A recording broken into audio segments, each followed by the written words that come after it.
bhandra chaba chatle siga le re cha nupi haijang hapna batengot chang haijang hapna batengot pure mayam bhandra chapham jawraga mu thangalake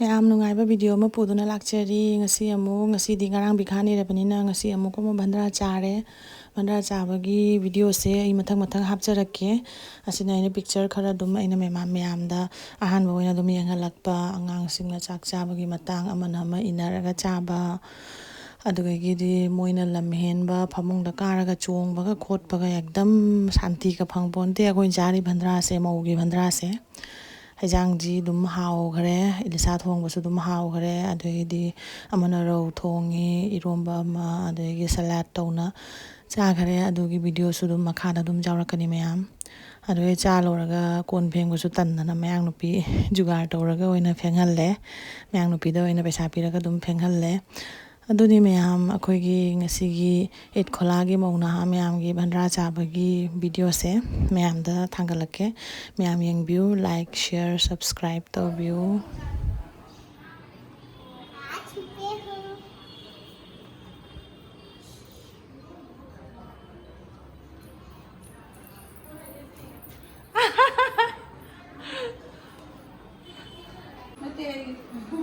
thau ram ta thau ai đi trả thơ rồi trả thật cái bụi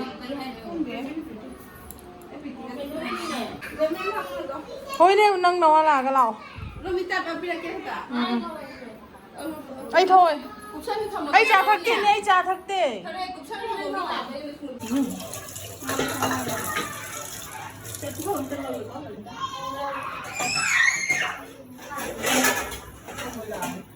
cái gì xin là tôi ngạt đây bao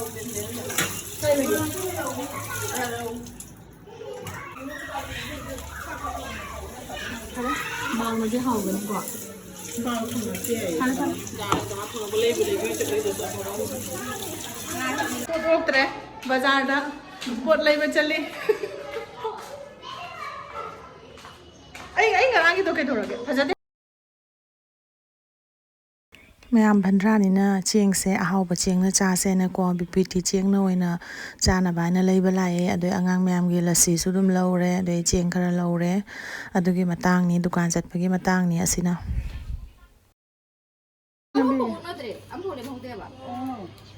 jange kai no nangi puna bagi ka loina haijang hap na bagi pore ko loina pin ne chonga ne haldi ja jawi di uri alu phara जा रहे how रने ngasi bhandra na pag bikhani bajawi na trane lao sa si ude se nusa sai yuna mi theu ro ine bog la heuri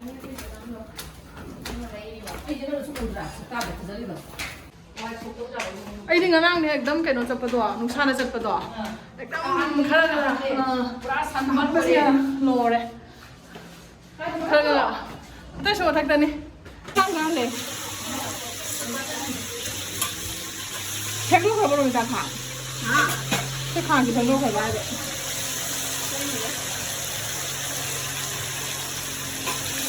te ho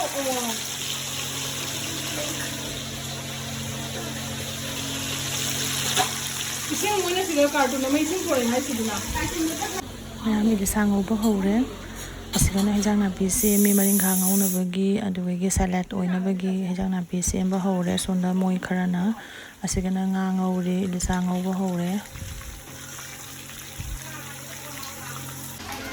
mai je changde ai ne dam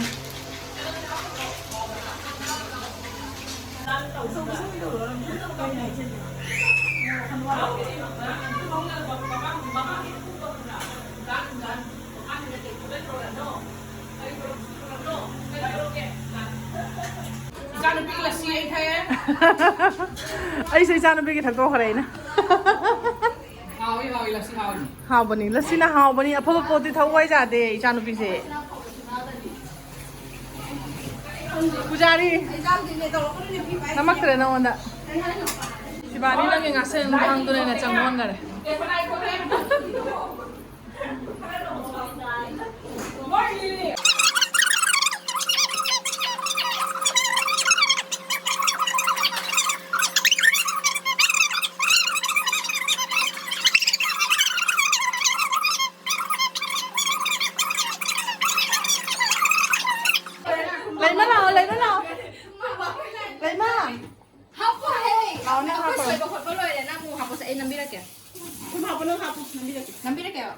ai đi xuống ha bồi ai nó thùng được vậy nè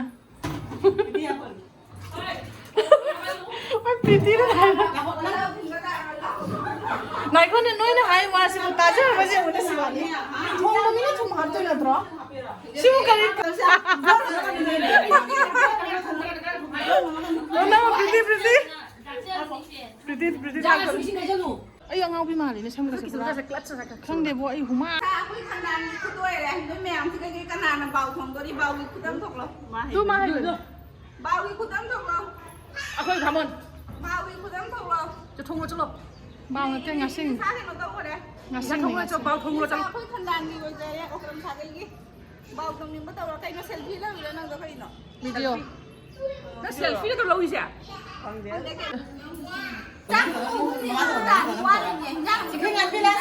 Oi, iroli no nang do. Iron bro. Kari hai rong nam ta description do.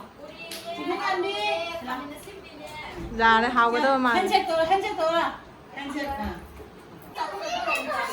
Lấy mà nang mong ta đấy. Singapore này nó cũng xí cái chặt đấy.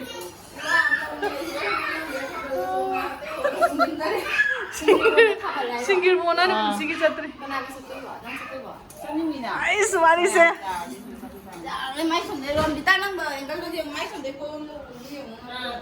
Wow, lo rồi bỏ. Thật ra nó lo này. Dạ đây. Sao cái ta lo? Đúng sige. Oh, kape. Light sẽ đang quan này. Hai tờ rồi. Nên cái YouTube ta thằng cái hai tờ. Nó năm cả. Mà cái nó cho nó xa bani cho cái làm cái gì vậy? Mà. bạn đang không mà sao tôi đi qua quay tàu với xe. Không đâu. Ơi nó có cái gì? Để năm nữa đi ra thằng xe, đi ra thằng xe. Đi ra mà cúp cho. Mà cúp cho cũng không có liên quan đến cái đang bùa. Đấy nè. Để đó là cái lục qua đi ra học cái dùng ấy. Mẹ bạn nói đi xin nó sáng thùng nó lôi cái quả ấy nó đúng ngọc khất làm nhé. Thì cái môi nó cần nó tàu nó lôi cái ai nào luôn ngọc khất làm này đấy môi nó đúng thùng cái xin nó mua cái nó như ngà sinh như ngâu đi xe. Ngà sinh xin mua ngâu rồi cái đúng ai nó thùng ngà cái. Mẹ làm cho miếng hay cái. Mẹ làm cho nó ngà sinh thùng nó bagi cái nó giờ nằm xong bát tàu ra cái alu cái tomato khá ngâu đấy tomato khá thầm mấy con hay rằng sẽ alu sẽ mùi là để con là tomato sẽ hấp cái na một ta hấp cho là để lôi nó tuổi thế này tomato sẽ asi con là hấp này asi nó ngao đi asi nó angang mèm cái này có asi nó moro hấp ta nào cái nó tàu tới cái mặt thà khá thùng nó bài nó angang sinh gì khút na đúng không bị đấy hả ba Thay nên là bên này cô đi cùng với mà tôi nó cũng sẽ khai bạc. Mà này khang đi, mà này bị này bên này, bên này cái khang thì sao? Cái này là bị này. Mà đi thế nào? Ai đi ông nào hay mà nói bài được không ta? Này nhang cũng sẽ bài lắm nó thủ. Bài lắm bên. Mà đi này cô biết không? Ông nào cô bị bây giờ đồ này. Cô biết nó oleh đi cái nào? Cô biết nhang cũng oleh bây giờ nha. Thao cái bài hạt. Đồ này này hai đôi số khá khút nó đúng không ngã đồ oleh ai đó. Thao cái bài đi rồi. Nhang cũng phá sai cô oleh bà, hai cô biết là.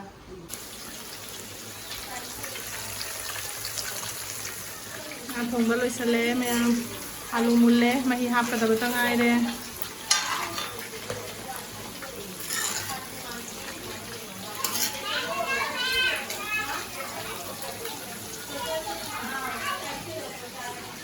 Ngasigi pesa tingda babamon. Pesa tingda babamon. Ya masta phajare he pujari sigi hinjang se bandra mal le he. How man mal le la. Phajare masta matha se angang singi lei di na.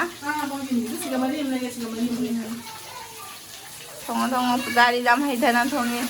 A thong ngamoy ai mukbangi sum chan nyang thong bai sor dam thang ga la kari ki thong ngamoy doi na nga ma pum cha ba ngamaga nga ke ji ma pum cha ngamaga kari khangjaw thong ngamoy doi na cha Naha no mo ulam ni. Naha mo pinjam. Ni mga tan ni lang. Ti mga ni lang ni mo ya na na ko tay mo wi. Ko siya na ko ni pre bandra ni yo.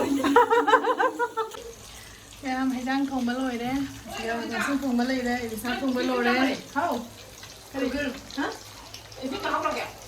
Tiffin आई तेमो नि तनि हिजां हनिगी अदगी हजि कइना तौरनि आंगांग सिंगी मोरम जाउदबा nga ma thongani adagi kamang ngorani boi boi aduni meyam horen saksaba matam no yang lage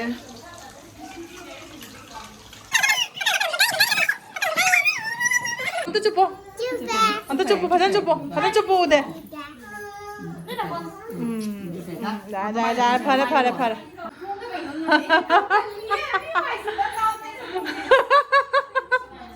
angang memจะขายบะโดนั่งนลอยเซนบะจะฮอลอย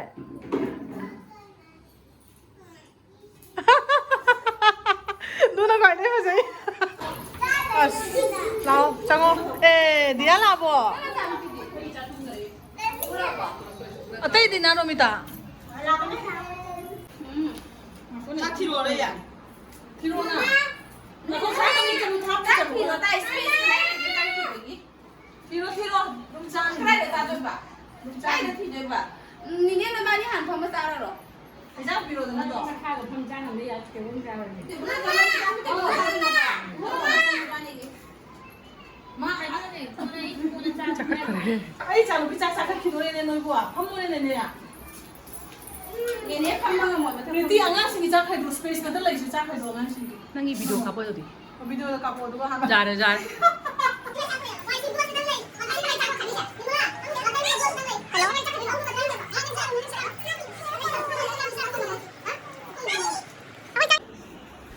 mayam china china haijang se thong ba loi re mathen mayam se thong ba loi re pung sumari ta do re koina chak cha ba matam da asina ro thong ba lai re asom na ni sa thong ba lai re angang mayam di chakhat khare ni hai thong ba to da mana ma ina da na chamina re Macha cha cha mo khut chang a tin thong na na cha ri cha mangarang su jang mar moi Sana sẽ không hợp với bọn lấy mà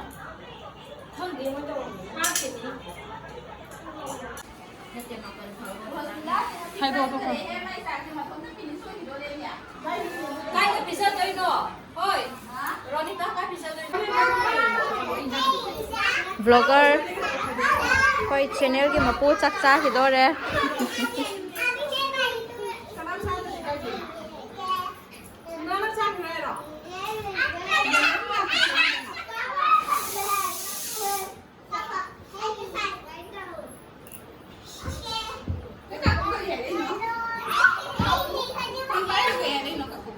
chắc khát lô già đấy hay đấy bà mỗi pe sa hấp cái nó tàu rẻ à mang đốp anh đi mặc cái lô đấy hay đấy bà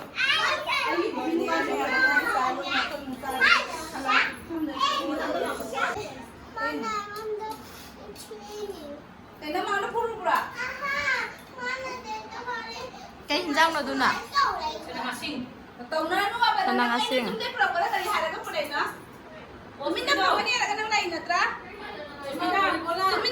Deh ho đi.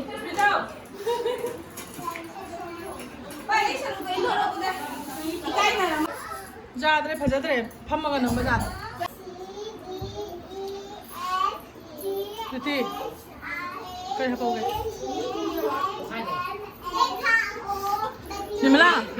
Nimala nasi thong ba hau bro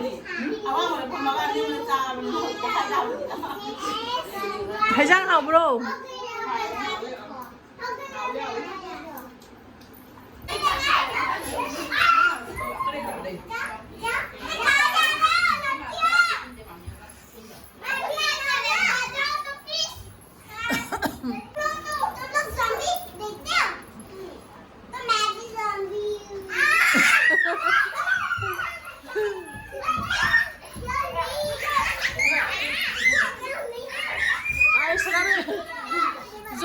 Zombie oi no phatte oi ni mala lao ro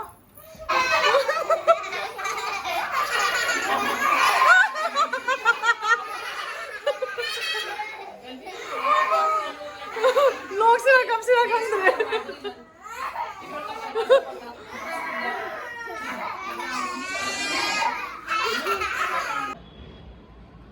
ꯃꯌꯥꯝ ꯚꯟꯗ꯭ꯔꯥ ꯆꯥꯕ ꯂꯣꯏꯔꯦ ꯃꯥꯏ ꯚꯤꯗꯤꯑꯣꯁꯦ ꯑꯩ ꯏꯃꯥꯟꯅꯕꯤ ꯚꯤꯗꯤꯑꯣꯁꯦ like ꯇꯧ subscribe ꯇꯧ and share ꯇꯧ ꯐꯔꯦ ꯃꯌꯥꯝ ꯋꯥꯔꯦ ꯆꯥꯁꯜꯂꯦ ꯐꯖꯅ ꯍꯦꯄꯤ ꯍꯣꯂꯤ ꯃꯌꯥꯝ ꯂꯣꯏꯁꯜꯂꯒꯦ ꯚꯤꯗꯤꯑꯣꯁꯦ ꯃꯤꯠ ꯄꯥꯡꯕ ꯌꯥꯗ꯭ꯔꯦ পড়াবো ম্যাং নুপি বাসন্তী আও বাসন্তী তোমার লাগে দাঁড়ানি ভালো ভালো খাওয়াই তো কোন জন্য পরে হ্যাঁ